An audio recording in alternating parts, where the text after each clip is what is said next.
Hey, what's going on, everyone? Welcome to another episode of the Great Black Speakers podcast, where we connect through conversation. I am your host, Lawrence Watkins. I am the founder and CEO of Great Black Speakers Bureau.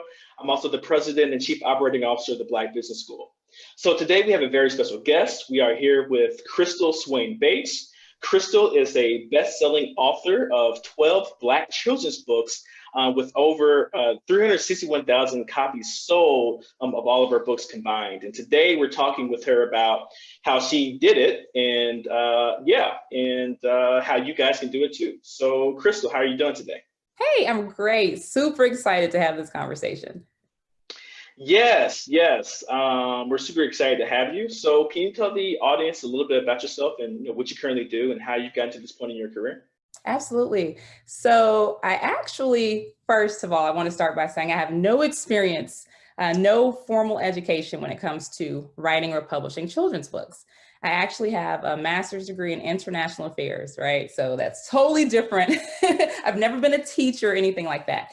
So what ended up happening is a few years ago, I was in a bookstore kind of looking around, and I noticed that there were not a lot of books on the market that actually had Black characters. So I said, man, I wonder what I can do to change that. And I've always wanted to be a writer. So I have a book that I wrote when I was in second grade that I still have. So I always wanted to be a writer, but I never thought it was something I could actually make money from. So I didn't go to college for that, didn't really pursue it until I recognized a real need for it. And so what I ended up doing is I started looking up information about how to self-publish a book. I knew that I wanted to self-publish just so that I could have full control over the content of my books. And I published my first book in 2013, and I have not looked back since then. I've published 12 books to this date, 12 children's books, and they've been featured all over. And I've been really excited by how well it's resonated with the community, the Black community, and everyone that's seen the book so far. Oh, that's wonderful. So talk about then in terms of, so you went to school for international affairs, so not even publishing. Did that degree help you in any type of way with what you're doing now? Yes, I would say to a certain extent it did, because, well, for one thing, I speak French. And it also has helped me kind of get a lot of traveling a lot of traveling under my belt. So what it's done is it's really helped me broaden my view. So I started out publishing books in English. And then I said, well, wait a minute, there's other Black kids all around the world who don't speak English who need to be able to read these books. So slowly but surely, I'm actually adding books in other languages to my collection. So far I have French and I have German, because I lived in Germany for a bit. So Got you. So you're an international traveler as well. We can talk about that, in another episode. What did your parents say? I guess, how was it growing up, in your household? Was there a strong sense of entrepreneurship? Has that always been something, I guess, in your cultural DNA? Well, so I grew up in a single parent household with my mom and my sister. And my mom was always very, very big on education.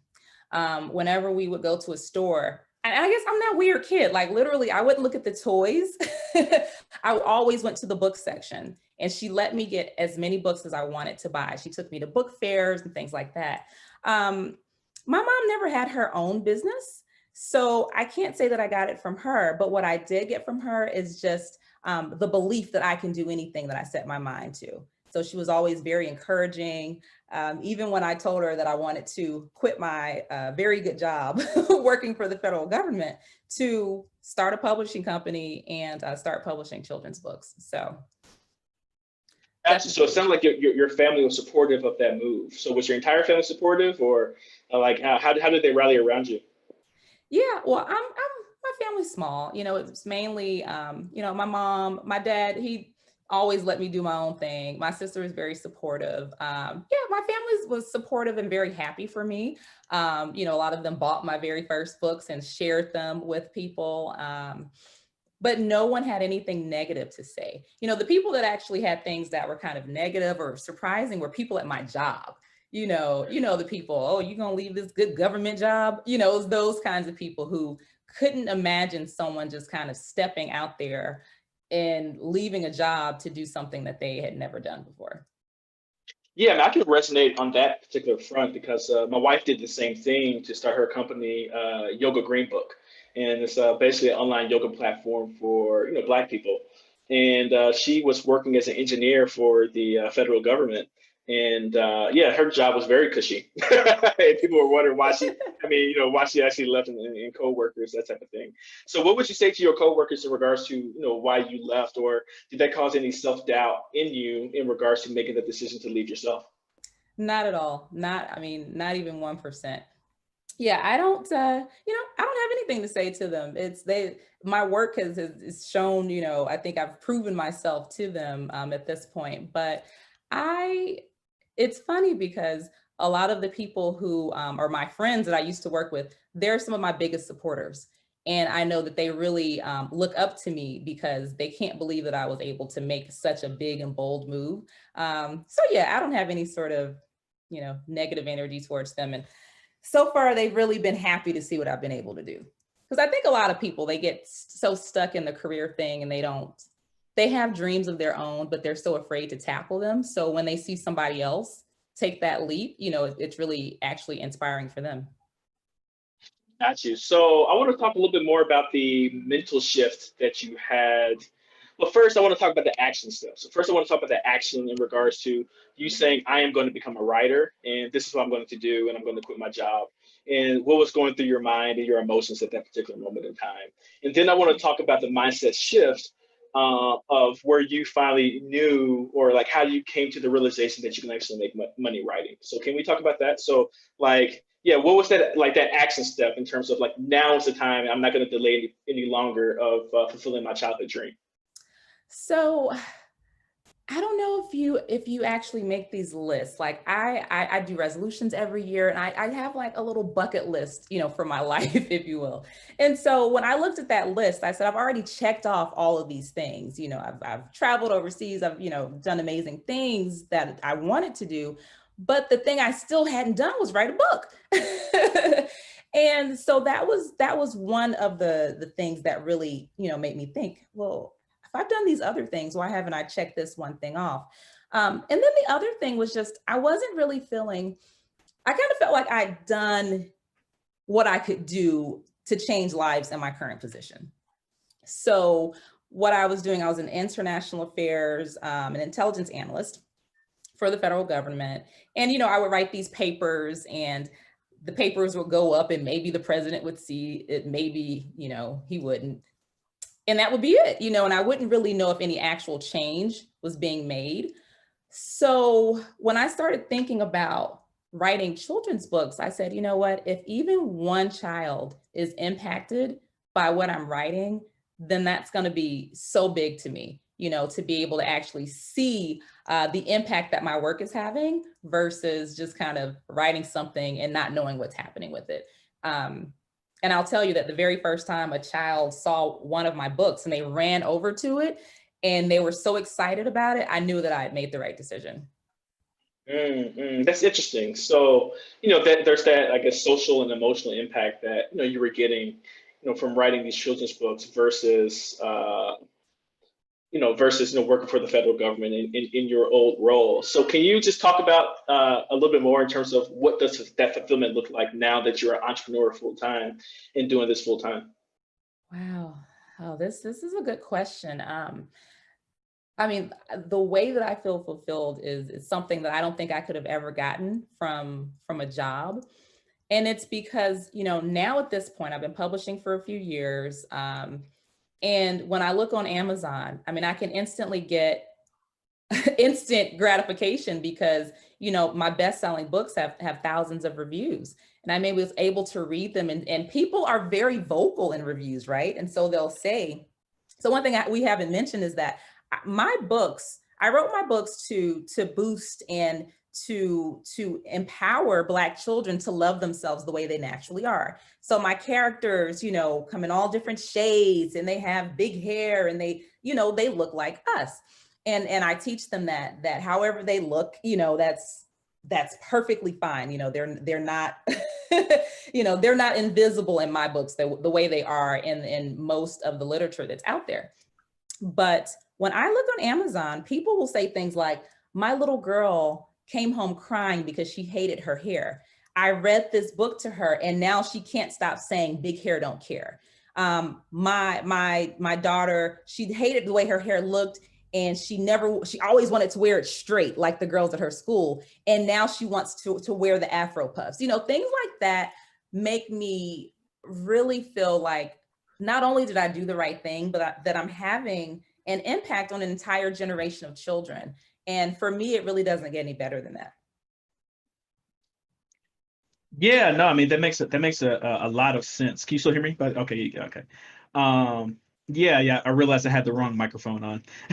But yeah, anyway, no, I mean that's very powerful in regards to, like, I guess seeing, how your work translates into the real world, because we experience that a lot with the Black Business School, where it's sometimes if you don't really keep connected with your customers, either by talking to them on the phone, or reading their or listening to their testimonials or reading them and like that type of stuff, it becomes just another course or just another number in a way, right? And especially if the numbers continue to grow, you still have to find those ways to stay connected. And it seems like you do that through you're reading the reviews, and it's helpful for us to really understand what the audience is what they're saying, because these are actual people who are spending their hard-earned money, whether it's $10 or $100 or $1,000, to purchase some of your products. So seeing that fulfillment in terms of the life changing, especially amongst our children, I think that's a great thing to see.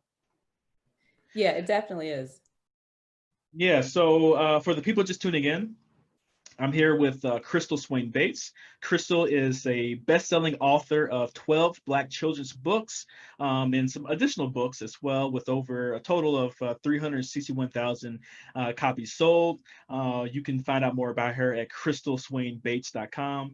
That is crystalswainbates.com. I'll go ahead and put that in the chat as well. I believe it's in the description. So if you guys like this video, please go ahead and show her some love and show us some love by pressing the thumbs up button. Please make sure that you share and subscribe to our YouTube channel if you'd like to receive more Black financial content, like the content that we are producing here today with Crystal. So Crystal, let's talk about mindset. You talked about you had this mindset that you couldn't make money as a writer, right? And that's why you never became a writer. So talk about that and what was the process to change that mindset to what it is now, and whatever that mindset is that you currently think at this moment. Yeah. So you know how sometimes people will say, once they make that first dollar in their business, they know that it will work. So I feel like once I started publishing my books and I made my first, I think my very first amount of money was maybe like $32 that I made in 1 month. And I was like, okay, all right, that's fine. And maybe the following month it was like $60. But then it very quickly started to scale up. I had no idea that this would ever be something that I could do full time. I never thought I could do that. For me, this was always in my mind going to be a side hustle. So this is an example of a side hustle turning into the main hustle. I would say that once I started actually going to events, and this was a part of my strategy very, very early on, is I was out at every event. I live in Atlanta. I was out at the Sweet Auburn Festival, which is outside. I've got the books, it's raining, it's windy, and the books are flying. I'm at all sorts of different events. And that's when I was able to actually, meet people in the community, see them with their kids, talk to them about my books. And for me, that made a really big difference, because for one thing, I was able to see them like right there in person and hear what they thought about the books. But then for a lot of people, they had never met a Black author before. Never met a Black author. So to see their kids, even adults were getting excited to talk to me like, oh, you wrote these? And it's so funny because my mom was actually with me at the time. She went to all of my events. She was with me at the time, and everyone thought she was the author. because she was older. And so when they see me, I look fairly youngish, they were just very, very surprised that I had created all of these things by myself. So I would say that, again, my mindset initially was, great, this will be a side hustle. I can use this to fund other endeavors. But once I really started getting into it and publishing book after book and earning more and more money and seeing the impact, then I knew that this would be something that I could do full time. At what point did you make that decision to do it full time and cut off the other source of income for you? So October 2018, because nobody ever forgets their date, October 2018. So kind of in between, once I left my federal government job, I picked up another job. I moved to Atlanta, picked up another job, and it was meant to be a 1-year job. Okay. It was a temp position. The person who was in the job had been deployed for a year. So I gave myself 1 year to become a full-time author. And guess what? That was in 2013. I didn't leave until 2018. So a job that I meant to stay at for 1 year just to fund my publishing expenses, I ended up staying at for 5 years because I was afraid to take that leap. Well, after I started making plenty of money from the books, I was really afraid to just stop. What was so hard to take that leap for you? Well, it was hard because I kind of felt like, what do I have to fall back on? At that point in time, my mom had passed away. I told you I have a small family. And I didn't want the hard work that I had put into kind of building a career to just be destroyed, I guess, by me leaving. And then another part of it was never financial. And I think for me, that's really interesting. I was never worried about the money. I know how to make money, but it was just that security, and to me, it was a false sense of security. Because as we've seen now, so many people have lost their jobs that thought that they had secure ones. But I just like knowing I had insurance. I've got health insurance, I've got life insurance. I've got a steady check that comes every month, whether I need that money or not, I've got that check coming. And what ended up happening is I started getting a lot of opportunities. I started having to say no to some things because I didn't have time because I had to be at work. I wasn't able to do book signings at schools as frequently as I wanted to because I had to take off. Every time I did a book signing, I took off work to go to be at that signing. And it got to the point where I said, you know what, my opportunities, I'm passing up amazing opportunities because of this job that I'm afraid to let go. And so I just quit, and I had the buy-in from my husband. He already knew that any day, any moment now, I would be quitting. I set myself up, I sold my house because I knew I had some equity in it and I knew that I would eventually quit. I made sure I started paying down some debt to make sure that I would be okay. So I started implementing some things to make sure that I would have, let's say a year's worth of living expenses before I quit, just so that I would not have to worry about that aspect of it or be a burden on my family. Yeah, so that's interesting. So, you started the job in 2013 and you quit in 2018. So a 1-year job turned into a 1-year temp job turned into a 5-year, I guess, full-time, career at that particular moment in time.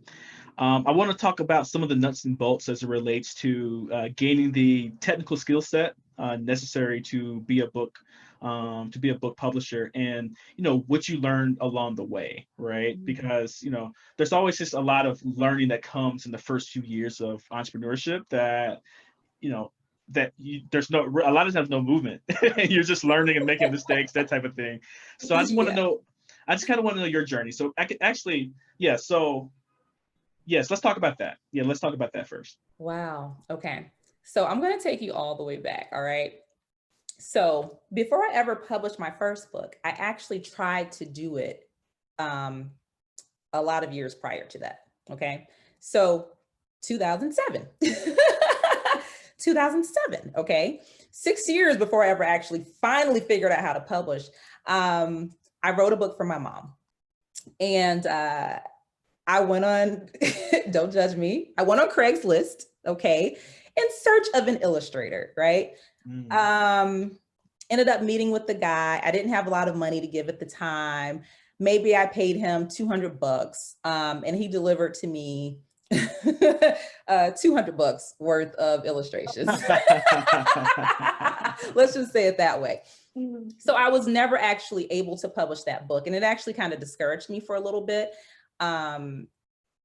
And so I want to share that because I know a lot of people have something similar that happens. They try. Well, I tried to publish my book. I tried to do this and it didn't work out.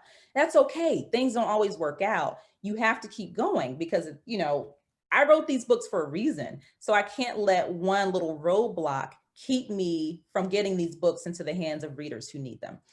So what I learned is I learned how to search for illustrators.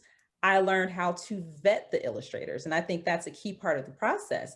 You might find someone and think their work looks great, but you still need to have them do a test illustration for you. That gives you a chance to see what it's going to look like. It gives you a chance to see their speed, things like that.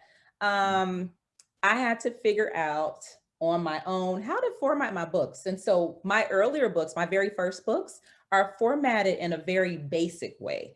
That was what I knew how to do.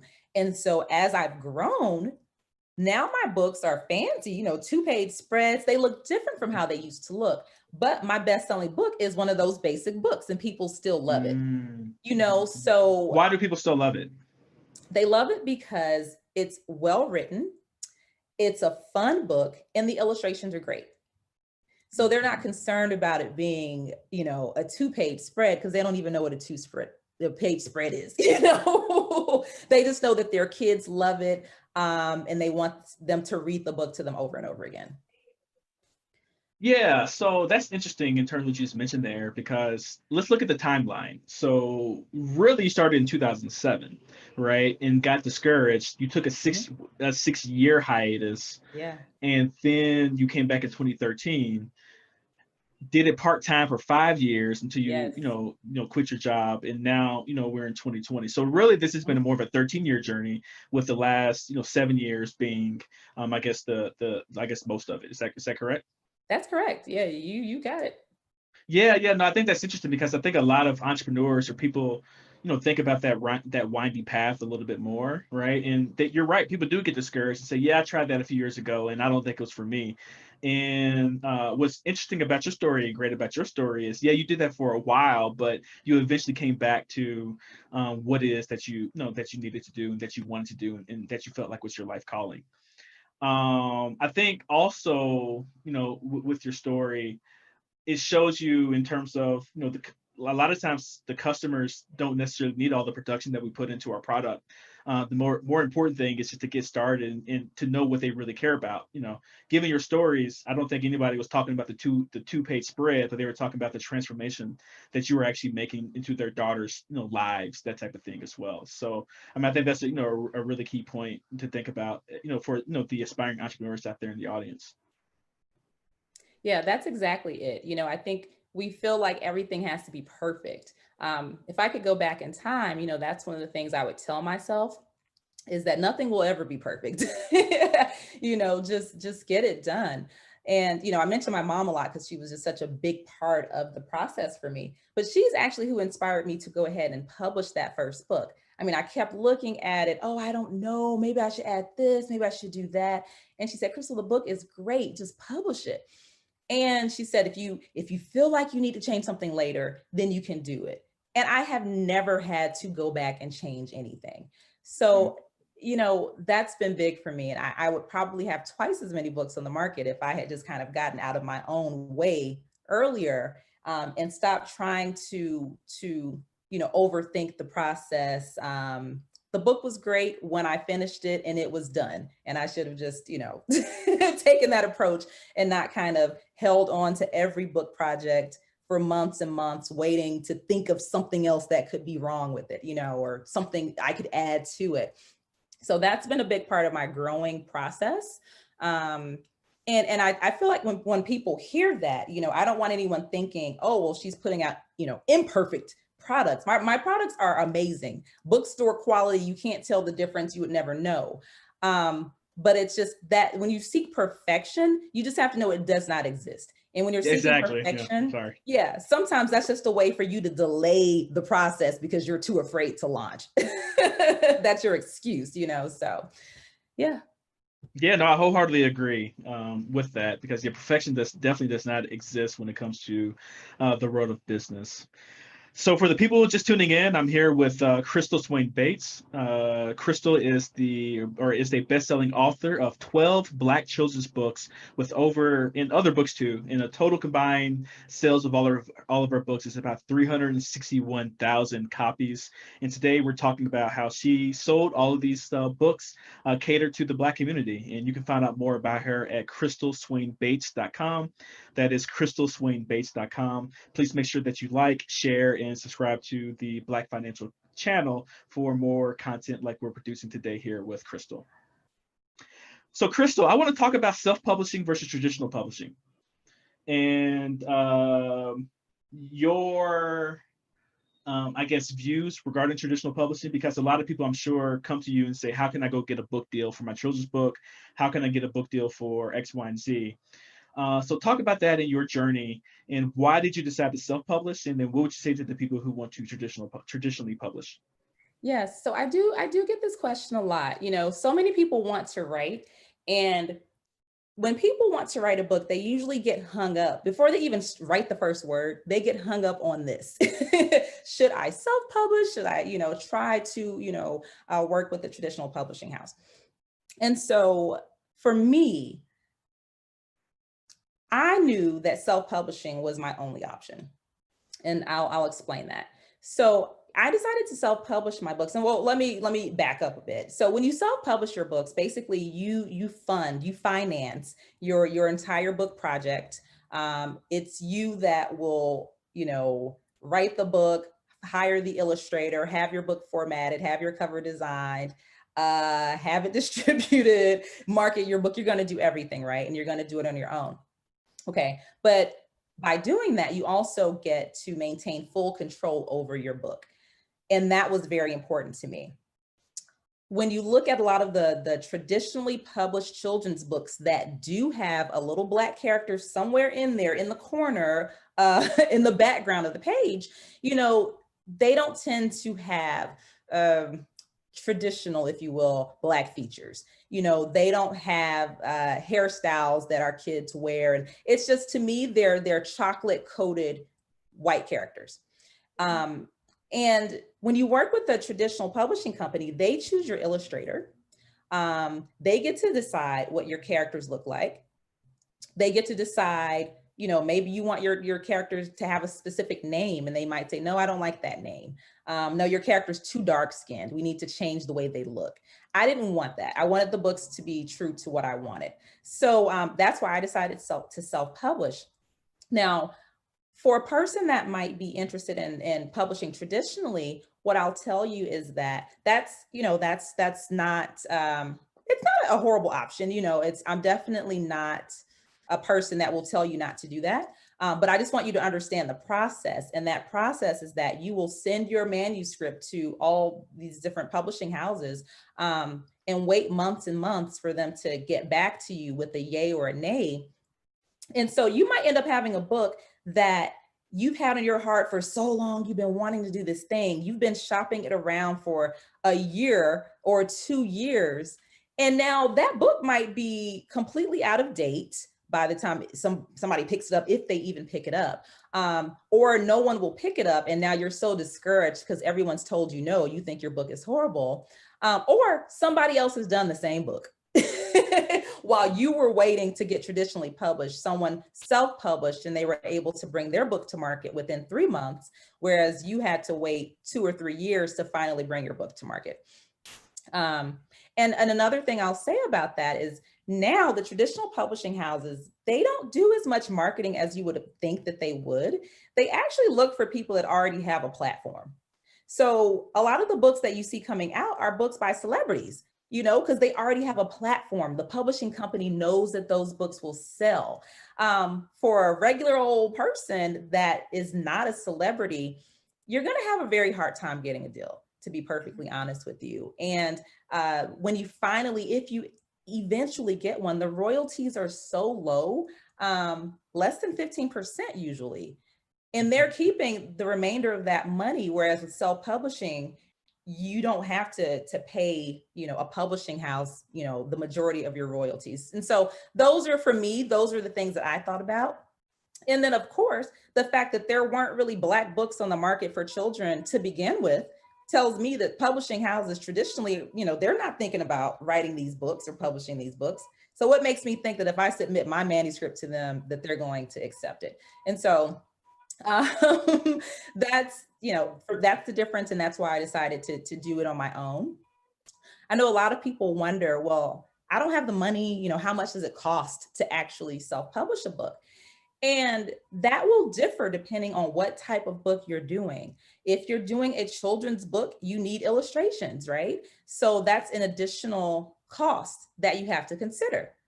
Whereas, well, let's go into that piece, right? Because people are asking specifically in the chat. I see you, Eric, and I see you, someone else in here. I'm sorry, I lost it. There we go, Eric. Yeah, Eric asked both of those questions. But yeah, there were questions about financing and also finding suppliers, right? Okay. And the cost of differ, for children's books versus, different audiences. And I was going to ask you about that too, in terms of writing versus having to write and also, have the illustrator there as well. So talk about that in terms of, how you went about financing your book, and then also finding your suppliers in terms of illustrators and, book self-publishing and do it all. So how did you go about looking and doing that? Yeah. Okay. So, so to everyone that's watching, what you need to do is you want to build your book team. I highly discourage people to do these things on their own. If you're not a cover designer, you don't need to be designing a cover. If you can't draw professionally, you shouldn't be drawing your illustrations. So there are so many websites right now that are free where you can literally build your entire book team in like a couple of days. So I use Upwork, upwork.com. You can go on there and find freelancers who do everything. You can find people who will illustrate your book, people who will typeset your book. And it's so simple. You choose your own budget. So people will always ask me, how much does it cost? You can get a book done at any budget. Now I'm not talking $10, you know what I mean? Let's be reasonable. But if you have $300, okay, and you want to publish a book, a nonfiction book, something without illustrations, you can get that done. If you want to do a children's book and you have $1,000, you can get that done. There's going to be somebody out there that will accept that job. Now, the quality of the work between, that person and someone who charges 2 or 3 times as much may be different. But if the more people you test, the greater your chances of finding a person that's of the quality that you're looking for. You can also find people on Instagram. There are so many illustrators who are on Instagram, they're posting, and you'd actually be surprised. A lot of them have never published a children's book. Like, they can draw beautifully. They've never done a children's book. So if you come to them and you ask them about, what's their price per page, per illustration, they might tell you $60 per page, something very reasonable. And so because there are all those resources out there, all you have to do is go to a site like Upwork and create a job and say, hey, I'm looking for someone, I'm publishing a children's book. I'm looking for someone who can draw 16 illustrations, sized 8x10, full page spread. That's right there. You can literally type that in there. My budget is $60 per page. Submit it. And within 3 hours, you will have people that are sending you their portfolio and saying, hey, I'll do it for you. So that's one of the ways that you can find the people to do your illustrations for you, to do your typesetting or formatting for you. Sometimes people ask me about Fiverr. Fiverr is okay. You want to be careful on Fiverr, just as on any site, you just want to be careful in making sure that what you're getting is not something that someone else has already gotten, if that makes any sense. You want to make sure you're right about that. Work that you own the copyright to. So that's how I find the people that can do that work. And then as far as the actual fulfillment and publishing goes, there's this amazing thing called print on demand. So back in the day, we used to have to order 5,000, 10,000, 50,000 copies of a book, right? You order all these books from China or from some local printer, you get them shipped, that you spend a grip. Now you've got books spilling out of your garage and your closet. They're everywhere. They're all over the house. You're not selling them, and now you're just, and don't let you find a typo when you've already printed all these books. Now, you don't have to do that. Print on demand means that whenever a customer, for example, an Amazon customer, when they order a book, the book gets printed at that point and shipped to the customer. So you're never out of pocket. And that has been a complete game changer, because now anyone, regardless of budget, right? If you didn't have the money to order the 10,000 or 20,000 copies, you don't have to worry about that. As long as you can finance the upfront expenses of your book, you can publish your book. Yeah, that's interesting. So let's get to some numbers, not like your numbers, but just how much does it cost to publish a children's book, a quality children's book? Like I'm going to budget X amount of dollar, and it's not the low end, it's not the very most expensive end, it's just like a good solid book. How much would that cost up front, for a person to do? I would say for a new person, because they're probably going to make a couple of mistakes, I would budget about $2,000. So $2,000, right? So that's the illustrator, that's the binding and setting up, everything in Kindle Direct Publishing or whatever you decide to use on that particular front. So it only costs $2,000 to actually get started. And how much, would a typical book cost print on demand? About $5 or so? So like this book right here, this is my best-selling one. This is paperback. This costs $3.65 to print on demand. Gotcha. So I can then, per copy. Exactly, per copy. I can then order my own copies of this and sell it in person for $10 or $11 or $12. And so now I'm making, $8 per copy if I sell it in person. It's beautiful. I mean, and what I love about it is that you can get to market very quickly with print on demand, because literally you upload your book, that thing might show up on Amazon 5 days later, and now people can buy it. So it's a process that doesn't take a lot of time to do. It's just, you have to do it the right way. And so that's why I said, if they do it kind of the right way, you can do it for about $2,000. I know there might be illustrators that are listening to this, they're cringing, they're mad. But the thing is, I want people to know that you can pay all sorts of different, their scales. And so, yes, if you're an illustrator and you're listening, you might charge a lot more than the numbers that I'm sharing. So I'm not discouraging people to, find someone that maybe charges $200 a page or $500 a page, but everyone can't afford to pay $2,000 per illustration. So, if you're a person who wants to be able to come out with a quality book, you can do that for around $2,000. Got you. I love it. I love it. I love it. But then that leads to the most important thing in terms of marketing and distribution. So what have you learned as it relates to marketing and distributing and selling your book versus just the actual publishing of it? So this is because you sold 361,000. So you know something about that. I do. So the biggest part of this process, whew, I don't know how many times I can say this, but this is the biggest part of the process, is making sure that you are publishing a book that people want to read in the first place. Too often people publish a book and then they come to me and they're like, my book isn't selling, like, what should I do? And I look at it and I'm like, who is this book for? You need to be able to tell me, or, who the book is for. You should be able to write a sentence out that says, I'm writing a book for single, Black moms that teaches them how to do X, Y, Z. Like, you should be able to write a statement like that. I call it the positioning statement. If you can't write that, that means you don't know who your book is for. If you think your book is for everybody, it's not. And that's why you're not selling any copies. And so those are the most important things. Writing a book that people want to read in the first place. Now, how do you find this out? You can find this out by doing research. Go on Amazon. Let's say you have an idea for a book. Go on Amazon and try to find books similar to that idea. Okay? Do some searching around, find books like it, look at the sales rank. Is it selling? Does it have reviews? What are people saying in the reviews? You know, there's just some level of research that you need to do. There are also some themes. If you look at the Amazon bestsellers page in different categories, you'll start to notice themes. And so for children's books, there are themes that people love to buy. People love to buy books about these specific topics.